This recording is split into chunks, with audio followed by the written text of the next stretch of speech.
welcome to Unearthly Upstate. I am Mari. And I am Matthew. And apologies for last week. Yeah. It was our 31st anniversary? Yes, it was. I had to double check the number. Yeah, 31st. 31st wedding anniversary weekend. And by the time we finished with our festivities, it was too late to do a recording. So we tried to do it on the Monday to get it done quickly, and work intervened. So we apologize. You're not having to be transported up to your job. Yeah. You can work remotely now. I'm working from home for a while. Yes, I am. So that makes all the difference. But now it is crunch time at work, and even when working remote, I'm going to be exactly. I'm going to be pretty much stuck at the computer. So. Yep. So apologies. So today we're going to start with a lady in white. Hey, we're very familiar with tight curves along the road in this program. And this one's not a curve though, but it does claim a lot of people. It did claim a lot of people. I think they've improved the road since. I think they have. Yeah, they worked on it. But anyway, we're talking about an area. It's between Binghamton and Owego, and it's called the Devil's Elbow. Yes. And there is a legend, of course. It is the Lady in White, and you may remember it if you listened to us way back when. 13 Curves. We did 13 Curves, and that was another Lady in White. And it's the same thing. Of course, there's multiple stories about how this lady white ghost came to be. Now this road is it's the old 17. It's not the 17 that's there now. It's the 17C is the road that this is on. Yeah. And the Devil's Elbow, you'd think it would be a tight curve, right? No, it's a cliff that hugs the road pretty closely. Now I went on Google Maps and I did a Google view of what it looks like now, and it looks pretty safe now, but they've got guardrails up there. They've got a little turn off area to in case you got a little problem, but I'm even looking at it, I'm going, oh, that doesn't look dangerous until you realize just how steep that cliff is on the one side. So but right now it's all covered with most of it's covered with trees and all that. There is one clear spot even on the Google you can tell. Looking at the source material for the subject, I don't exactly get a precise angle, right? Measurement of any kind, on whether it's a 90-degree angle or an 80-degree angle or whatnot, but it's pretty steep. It is, yeah. Okay, so this lady in white. So that's the main ghost tale that comes around from this place, and of course, different stories had different beginnings. We had your typical bride killed on the night of her honeymoon during a storm. Either she was in a carriage or she was in a car, but she died. There's the story of a girl walking to her prom and getting hit by a car, which, okay, first of all, that girl should not have been walking to the prom. Right, exactly. She had a prom date. Where the heck was he? Right, or an ill-fated hitchhiker. Oh, that's another one. Yes. Oh, yeah. And then there's a woman that was supposed to, she was traveling down with a horse-drawn carriage and went too fast and met her end there. So there's a lot of different stories. Oh, yeah, and then the young woman who drove her car too fast. Right. Yeah. Well, this road is pretty old. I mean, it's in excess of 100 years old. Oh, yes. Which probably doesn't compare to a lot of other roads, that have been around longer. If any of you are, listening, like in Britain, oh my goodness sakes, you've got roads there that are, over 1,000 years old, and that, really doesn't compare. But we've got 100 years of history here, which involves horses and carriages and cars and, hapless pedestrians. Yep, and also, the sightings continue, and she kind of, this tale, the White Lady in White, kind of mixes with the Vanishing Hitchhiker as well, because people say they'll stop and pick up the lady in white, and she'll disappear before they get to, in this case, just disappears out of the car. It doesn't, she doesn't say, I have to go to a certain place, and you get there, and she's gone. So people claim to see it. There's been sightings up until the 1970s as well. So we're going to talk about what might be really going on. And we also talk about the fact that this area doesn't need a ghost story. No. There's been some really nasty things that happened on this stretch of road. Not all of them had to do with car wrecks either. Some nasty things for real. Some nasty things for real. And we'll discuss a little bit about where this lady in white story may come from. Because there's actually 2 explanations. And I find it very interesting, the time frame for both. But anyway, one tale of this story that gets told over and over again was, and I could not find any newspaper articles to support this, but apparently the haunting is justified because in 1932, a steel shovel operator was working on the Erie Railroad crossing near there, and he discovered a skull of a young woman. When they examined the skull, it turned out to be over 100 years old. So, but no one knows who she was, and there wasn't like any cemeteries nearby. It was just a random skull that appeared. Though some people kind of say that she might have been the victim of a murder that happened in the early 1800s in a place called Broadhead Tavern that was around there. That tavern was torn down in 1925. There's a rest stop there, they said, but I don't know if the rest stop is still there. I'm not too sure. So that's what some people say when they say the ghost. They go, well, there's this story here of this woman who was killed near the road. Could be. Mm-hmm. Yeah. All right. But this lady in white story, every place has it. A lot of places have it. We have 13 Curves in Syracuse. You've got Resurrection Mary in Chicago. This is a very common ghost story, a very common urban legend, I guess. So why would that just make just that in itself doesn't make Devil's Elbow interesting, and it's just your local lady in white, right? Well, thing is, that road does have a nasty reputation. And this particular article I found, this one kept getting mentioned years and years later. I would find newspaper articles that say 30 years ago, and they would mention this accident. So this happened, this was reported in June 23rd, 1917. All right? Oh, wow. And let me just read it. I'm just going to read part of it anyway. Hereford A. Gates killed at the Devil's Elbow. Hereford A. Gates, 37 years old, of 59 Merode Street, Endicott, was instantly killed yesterday at 4 o'clock when he plunged over the brink of a cliff at the Devil's Elbow, 4 miles west of Owego, and was crushed to death on the Erie tracks 120 feet below. See, right there you get an idea of the cliff. You can't make that out on the Google. Mm-hmm. You can see the train tracks running there and there, but that's 120 feet, and it's nearly straight down. So, yeah. Right. Albert A. Gates, Johnson City, an employee of Endicott Johnson and Company's Fire Prevention Department, made a gallant effort to save his life and narrowly escaped death himself as he leaned far over the cliff's edge until the last moment when his hold on the doomed man was broken. The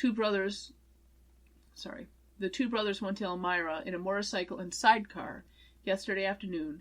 Returning, they stopped at the elbow to satisfy their curiosity. Between the road and the edge of the cliff is a high fence. The men climbed over this, and Hereford Gates went ahead to the brink of the cliff. Standing what appeared to be firm stone, he peered into the gulch below. Suddenly the stone turned, and throwing him forward, his brother merely had time to grab blindly for him, obtaining an insecure hold on his coat. Slowly the coat slipped away from him, and then came the end. Mr. Gates is survived by his wife. He is well and favorably known at Endicott, where he was employed in the creamery. How well and bravely Eldebert Gates fought for his brother's life will probably never be realized. Uh-huh. That's very tragic. That's not the most tragic, but that's very tragic. There's one that's, in my opinion, worse, but that I will read later.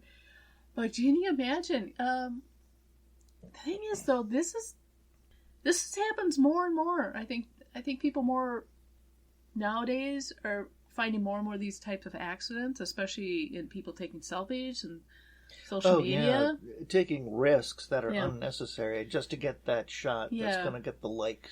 Now, this guy was just checking it out, and he thought he was on a firm ground, and he wasn't, and that's what caused his death. It brings me back to some of the trails that we've hiked on. Oh, yeah. It particularly brings to mind Chimney Bluffs. Oh, yeah. Where you don't remember, we don't realize just how far out you are on the edge until you get below it and realize, gee, that was only 4 inches. The trail that you were on. Yeah. Yeah, there's only 4 inches of sand holding me, soil holding me up. And that stuff's sand, it's not rock. Yeah. So, I can see that happening easily. Yep.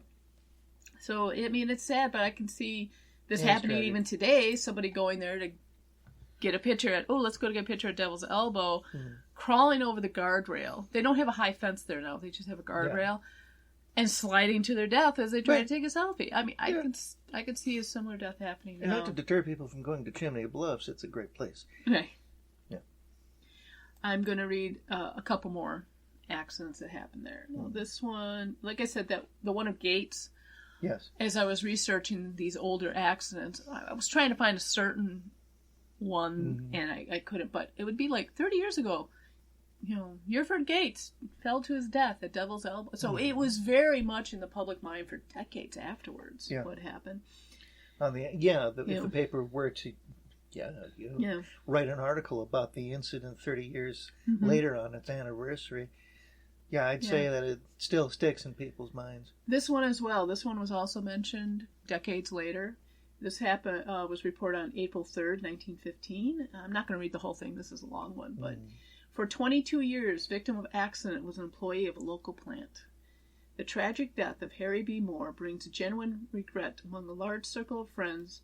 First accident of the season fulfills prophecy that Devil's Elbow would someday be responsible for a serious mishap. Ooh. So even back then, people were like, this is not the safest place, right?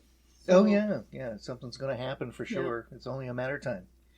The tragic death of Henry B. Moore, which occurred Sunday, followed a collision with an automobile, brings out the fact that he was for 22 years a valid employee in the heavy stitching room of the Corliss Avenue plant of Endicott, Johnson & Company of Endicott. Having lost but a few days' work in that period, his death brought universal regret amongst his fellow workers. In the first fatal accident of the season, and fulfilling countless prophecies made by those engaged in traffic, Mr. Moore, while riding a motorcycle, was struck by an automobile driven at high speeds by William Shire, a lawyer of Athens, and received injuries which resulted in his death at the Packard Hospital in Sayre, Pennsylvania. Young Moore, accompanied by his friend T.W. Lone, a telegraph operator in Binghamton, were out for a day's outing. They went to Waverly and visited throughout the day. At 5:30 o'clock, they started home, taking the Waverly-Owego State Road as their route. As they passed through the Devil's Elbow near the Tioga Center, Moore was riding about 400 feet in the rear of the machine driven by Lone. Lone successfully passed the automobile driven by Shire, and at the base of the angle forming the Devil's Elbow, Moore, it is said, lost control of the motorcycle and plunged into the automobile, striking the left fender. The young man was thrown from the machine and rendered unconscious. The injuries sustained by the young man consisted of a fractured skull, a compound fracture of the right leg, and several minor bodily issues. At the end of it, they were going to do a further investigation to see if there was any other things at play here, and I didn't find any follow-up on it. So it was just written off as a tragic accident. Yeah. But one, again, that kept coming back and kept coming back. I mean, 25 years ago, this accident happened. Yeah. So... it's interesting, the ones that stayed in their minds. The next one I'm going to read you, this is the one that I think is the most tragic, and also it's going to bring up an interesting discussion about how they used to report certain things in the newspapers. Yeah. This happened it was reported in the Endicott Daily Bulletin on June 24th, 1941. 2 die, 1 hurt in a crash. 2 Owego men were burned to death and an Endicott man seriously injured in a 3-car accident on Devil Elbows Hill, 5 miles west of Owego, at 12:15 a.m. today. Dead are Fayette Williams, 41, Negro, Page Street, Owego, and the driver, William Coop, 57, Lake Street, Owego. Injured is Dominic Greco, of Endicott. The Owego men were cremated in their car when it crashed under the platform of a light truck ahead of them, and the gas tank exploded. Greco was a passenger in a car driven by Frank Koch of Binghamton. Koch's machine crashed into the rear of the burning machine, throwing Greco against the windshield. According to Sergeant Henry J. Mittler, State Police, the death car was coming down east side of the hill where it collided with the rear of a light truck driven by Paul Bunce of Frankfort and his brother Earl. Flaming gasoline turned the vehicle into a pyre. Neither of the Bunces were hurt, and Cook applied his brakes when he saw the burning car ahead, but slid into the back of it. That one's horrific. Oh, yeah. And reading these older newspapers, like when they said he was a Negro, I really, sometimes there's worse things than that in these newspapers.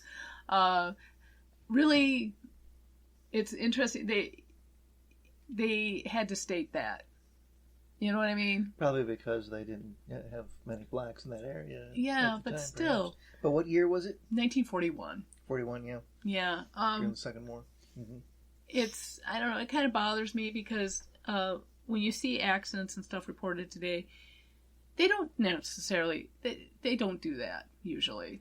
They don't even release the names. A lot of times until the next of kin are right. Informed. And so you just got, remember when you're looking at these older articles, you're going to run into some things that might give you a little bit of a pause, and that one gave me a pause, but okay. It wasn't as big as pause as hearing how they died, which is horrific. Cremated in their car. One of the worst ways to go. So those were examples of just how dangerous this particular road is, or was. I didn't see too many new ones. There were a few, but it wasn't like these horrific ones like this. I mean, there were still people who would slide down the cliff. I think there was one recently where the guy injured himself. He slid down, but he didn't there die. have been recent accidents. Oh, yeah. There have been recent accidents there. So it's still a dangerous place. Now, but you got people going out there doing ghost investigations and all this, and they're looking for that lady in white. And as I was looking around for information about that skull that was found, I couldn't find anything. Mm-hmm. But that doesn't mean I didn't find anything. There was an attempted murder there. Oh my. Ooh. Yes. Here we come to the true crime section of the episode. Yes. June 22nd, 1923. This was reported again in the Endicott Bulletin. Mm-hmm. Yeah. Tries to slay woman asleep, then escapes. Proprietress of stand at Devil's Elbow attacked in the night. Yes. Oh, yeah. Left for dead. No clue to the would-be murdered found as officers probe case. Attacked while she was asleep, Mrs. Clarence F. Tuttle, proprietress of the soft drink and refreshment place at Devil's Elbow, just west of Owego. Oh, I wonder if this was the... Hold on. When was this written?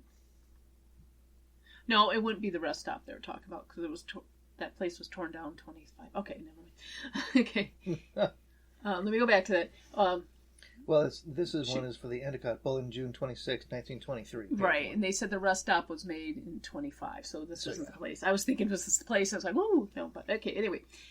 She was beaten almost insensibly and bleeding from deep wounds in her head and neck and was left for dead by an unidentified man who is sought today throughout the section.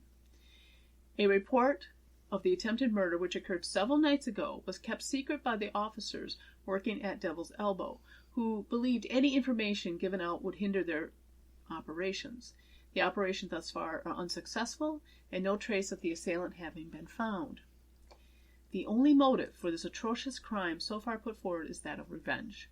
The stand is under management of Mr. and Mrs. Tuttle, and it has become famed throughout the southern New York, and Mr. Tuttle believes that his enemies plotted his wife's murder in order to wreck his plans for the future of the place. On the night of the crime, Mr. Tuttle was in New York, and Mrs. Tuttle was left alone in the summer house at the top of the hill where the Binghamton-Waverly Highway bends at Devil's Elbow. Mm-hmm. Late in the night or early in the morning, the unprotected woman was awakened by a stunning blow to the head. She screamed in terror and started to spring out of bed, but as she raised herself, she was knocked down again by another vicious blow, and then she was beaten insensible and with the bed drenched in blood and left for dead. When she was able to shout for help, her son was summoned, and Dr. Edward S. Beck was called to give first aid and dressing the wounds. 4 gashes in Mrs. Tier's head and neck, apparently inflicted by blows from a blunt instrument. The state police and village officers are engaged in the case, and the investigation showed that the would-be murderer had entered the building by prying open a heavy door at the front of the restaurant. He escaped through the same door. Medical examination of Mrs. Tuttle disclosed she had been struck once in the forehead, 3 times on the side and the back of her head, and once in the neck. If the onslaught was plotted to scare the Tuttles out of the section of the country, it will fail, Mr. Tuttle said today. While in New York, he signed a 5-year lease of the property, while the well-known motorist resort stands, and he said he intended to stay. He has bought a savage German police dog for added protection. Because your best savage police dogs are always German. Yep. Right. Yep. Yeah. Well, I looked up this one. I tried to find more information about the Tuttles. They were fairly well known in the area. I kept finding them mentioned like Mrs. Clarence Tuttle's sister visited today. That type of stuff. They had a nice day out in Binghamton. Gossip columns. The gossip columns. So they were well known in the area, and look at the date. 1923. This is a soft drink establishment. Right. I'm wondering. Bootleggers? My mind went right to, were there bootleggers trying to get, was there something to do rival with bootleggers? Probate? Oh, it sounds like a crime of opportunity to me. It could be, yeah. He could be threatening it with his enemies, but it could be somebody went into the restaurant to rob him and ran into her. And, no witnesses. Yeah, it could be that too, but because what if she wakes up while I'm rifling through the strongbox? Yeah, exactly. That sort of thing. That's a possibility too. They may have known Mr. Tuttle's gone and thought she went with him. Yeah, maybe simple thing. Thought the house was empty. Yeah, found her there. Or like I said, when I looked at the date, and they kept saying it was a soft drink establishment. It was a well. But what blows that theory? What blows the robbery theory? Is that there's no report in the article. Okay, I don't have the police report in front of us here. But what blows the robbery theory is that it seemed like a specific attack. It did. And nothing else was touched. It did. And also you got to consider too, what gets me about this is the fact they didn't announce it to the public right away. Mm-hmm. Okay, times are different. Yeah, maybe they handled investigations different, but why not? But the crimes are the same. Yeah, why not say there was an attack on a local woman on this date? They could be vague about it. Right, exactly. Any information, But no, they wait days later. Mm-hmm. And it's kind of sensationalized when it's put out. Yeah. So that got me. That really got me. They said, oh, well, we didn't want to put the information out right away. What? What? Why wouldn't you? Yeah. Why wouldn't you want to go after your assailant right away? Exactly. Unless you knew who your assailant was. Mm-hmm. Yeah, that's what gets me about this one. So that they sat on it for a few days before they did anything. Wouldn't you be right on top of that? Yeah. If this was a total random thing. She did live. Everybody's wondering. She did live because she did appear, like I said, in the newspapers and the gossip columns and then that for it. Mm-hmm. But I found that interesting that even though I couldn't find anything about the skull found by the guy doing the heavy equipment, I did find this attack there. But you see how this place is kind of like a bad luck place, really. You get bad car accidents. We had that brutal attack on Mrs. Tuttle. So you can see it's a place ripe for a legend, wouldn't you say? Exactly. All right. So what do you think? Do you think any of this would have caused an apparition to start to appear? Have there been any recent reports of apparitions? I looked for them. I looked for recent reports of apparitions, and I didn't find any. The only one that's mentioned says somebody said 1970, but right. There's a website called Haunted Places, .org, and you can enter, a place in there and search for, haunted places or places reputably haunted. And guess what? Devil's Elbow isn't even in there. So isn't it usually a lot more useful than that? I just that found website? it. Yeah, I just found it interesting. I mean, it mentions Connecticut Hill. It mentions a few other places that we're going to be talking about in that area, but nothing about Devil's Elbow. Nothing about Devil's Elbow. So that might go your theory that maybe we haven't seen many in a while. Mm-hmm. Now, there are 2 claims of the Lady in White being hoax. Actually, there's 3. And the first one, we go way back to 1936. It's one of those portions of the newspaper, like the gossip column type thing. And it's called Main Stem Flashes. And one was in November 10th, 1936. And the other was December 31st, 1936. And they're very short. The one from November, guess we started a new vogue in ghost stories since Chief Wilk came up with that one about the girl and the Devil's Elbow. And the one from December, remember that yarn about the ghost girl and the truck driver and Devil's Elbow? Well, we still get repercussions from that one. The latest one involves Dave Rainbow Wenner. Well, no clue. Obviously, if you're a local, you'd understand the references. Dave Rainbow Wenner. A winner. Wow, that's quite the handle. Yeah. So back in 1936, in the newspaper, they were admitting it was a made-up story. This ghost girl, truck driver, and Devil's Elbow. So what is... Was there some kind of failing industry and they needed a ghost selling T-shirts to bolster, I think it's something like you get a bunch of guys and gals at the bar and they start talking like, hey, wouldn't it be funny if... I know people have tried that. Oh, for sure, yes. Yeah, I know people try getting a juicy ghost story going. A ghost story or cryptid story, and it all starts at drinking heavily at a bar. Yeah, it all starts with some kind of, extracurricular activity. But what's more interesting is 20 years later, in the 1950s, high school students, I don't know if they were high school students, admitted that for a few years, they were causing people to see the Lady in White. Oh, you mean they were going out there in a bedsheet and... Oh, no. No. They were actually a little more... They actually were a little more mechanically inclined. Yes. They took a dartboard, like a blackboard, and painted an image on it of a Lady in White. Uh-huh. And they had it rigged with a pulley system. So when a car came up, you could only do this, you couldn't do this like on a full moon or anything. You had to do this at certain times. So when a car pulled up and they would just catch a glimpse, and as soon as they, the car would slow down or whatever, they'd rig the pull the pulley system so it would disappear. And apparently in the 1950s, they kept doing that for a few years. Oh, wow. As a joke. So now you have 2 claims of it being fabricated. But here's the thing. The kids in the 1950s were doing it because of the story of the Lady in White, who apparently in the 1936s was already being said, hey, that is a story. We made this up. How you guys fall for that? Come on. Look at Rainbow over there. Mr. Rainbow Winner.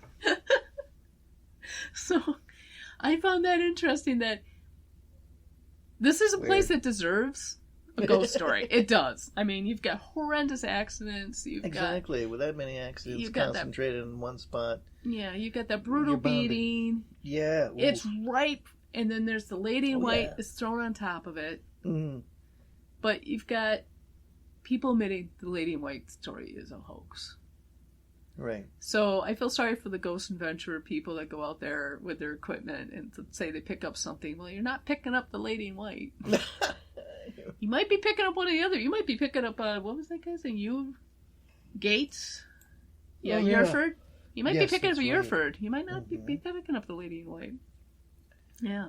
Or the 2 men that were cremated there. Yeah. Oh, yeah, in the 3-car pileup. Yeah. Yeah. Where the 2 guys got burnt to death. Oh, my goodness sakes. Mm-hmm. Mm-hmm. Yeah. So what do you think? Should we ever, you want to take that road one of these days? Let's stay away from the edge. Okay. There is a nice turnoff there now. I mean, you could park there. Don't want to pull a Uford. Oh, God, no. No, I'm not going to climb over the guardrail and take a picture. No. Especially because the railroad's still there right below the cliff. Yeah. Kind of like what we have up in Oswego up by the Fort Cemetery. Well, I couldn't tell from the satellite photograph. Is it still active? Is the railroad there still active, do you think? I'm not sure. Oh, interesting. It might be. There's still a lot of active railroads around the area. More than you'd think. Right, but what's on the other side of the railroad? The Susquehanna. Yeah. So if you don't hit the railroad, you might drown. So it's... If survive the fall from the edge, rolled over the tracks, missed the train, but drowned in the river. Yeah. Crap. Yeah. So, yeah. Anything else you want to add about this, hon? Well, there being no recent sightings of the woman in white or any other ghostly apparitions, anything like that, seems to me like the people who enjoyed telling those stories aren't around anymore. Yeah. I mean, I'm sure and it's still... I think some people still talk about it and whatnot, but that being Devil's Elbow. Yeah. Come on. And there are a lot of places with names like that, monikers like... Oh, yeah. Take the Goatman Bridge, was supposed to be, personification of Beelzebub somehow. Mm-hmm. And the Jersey Devil, that sort of thing, Oh, yeah. Dead Man's Curve, that sort of thing. The aforementioned 13 Curves, that sort of thing. Mm-hmm. Our state is rife with such stories along the highway. And if you ever get the hankering to visit Devil's Elbow, take a look around the edge. And I mean, it's beautiful. It's a beautiful drive. It's beautiful country. It is. Mm-hmm. It's a beautiful drive, I would say. And I'd recommend it just for that. Yeah, nice Sunday drive. Just go down Route 17C. Be careful. Oh, yes, absolutely. I follow the speed limit. It's there's a reason why they're so low there. So yes. But yeah, it's the thing is, you're right. There are a lot of other places that are called Devil's Elbow, and when I was trying to look up, or have the name Devil in the well, when I was trying to look up videos of the Devil's Elbow, apparently there's someplace out in Oregon that 4x4s go up and down. It's called the Devil's Elbow. Oh, when I searched Devil's Elbow, I got a lot of other Devil's places. Yeah. Suggested along with it, and so it's popular to call it that. Yeah. Wherever there's a stretch on the road that's particularly difficult, and people start dying. Right. It's given this. It's given this name to make it seem. I think it's like a warning. Sort of like a cautionary tale. Mm-hmm. The Woman in White is a cautionary tale anyway for people who pick up random hitchhikers. Yeah. The Woman in White is usually a revenge spirit, that sort of thing. But I'm surprised that this particular Woman in White is not a revenge spirit. It's just a benign spirit that appears and then disappears. Mm-hmm. You don't even get the chance to get in touch with her. You don't even get the chance to get close to her. Which, because she's on a pulley system. But she's drawn on a darts board and run on a pulley system, right? I think that's funny. That goes back to the Chinese lanterns and the university students over at Cornell. Oh yeah, over at the Hill. Yeah. And I think but that was unintentional. That was unintentional. I think 13 Curves. Some people have admitted they've done that. They've done mannequins or something. Yeah. Usually around Halloween they'll stick a mannequin out there. It's like that Squatch silhouette that people have put in their yards. If they got a little bit of a stand of trees next to their house or something like that, they'll put the Squatch silhouette up there. I saw a whole family. Oh yeah, I like that one. Yeah. Oh, and there was another one. There was a whole family of Yetis. It was a mother, father, and a kid, and they had them dressed up for the holidays. Well, I like the one that is on my way to work. He's he or she. Mm-hmm. He's got an Easter bonnet. That's why I'm going to say she, maybe. Easter bonnet with an Easter basket with some other Easter thing theming on it. So that That's Hat Squatch. He's ready for, or she is ready for the holidays. Or maybe they are ready for the holidays. Let's not assume gender. So we are going to be recording some stuff back to back. Yes, so we can give you a bit of a hint in the next couple episodes. We're not trying to wing it so much. One of the episodes we're going to do coming up has to do with somebody in a town we live in Fulton, New York. Yes. And we'll go into how we stumbled upon this person and how much people don't realize he influences certain genres. Yeah. I guess we could say. He was a writer. We'll give you that much. And what's the other one? The other one, I got to do a little more research on it. There's in Rochester, in the one cemetery we need to go visit because there's so many famous people buried there. Mm-hmm. There is a grave of a man who was part of a North Pole expedition. Yes. You know what I'm trying to say. And who may have been cannibalized. Ooh. So got those coming up. We're back to full-on ghastly with people driving over cliffs and burning up in cars.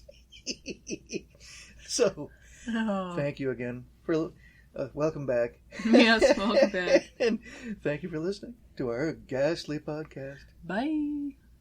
Thank you for listening to Unearthly Upstate.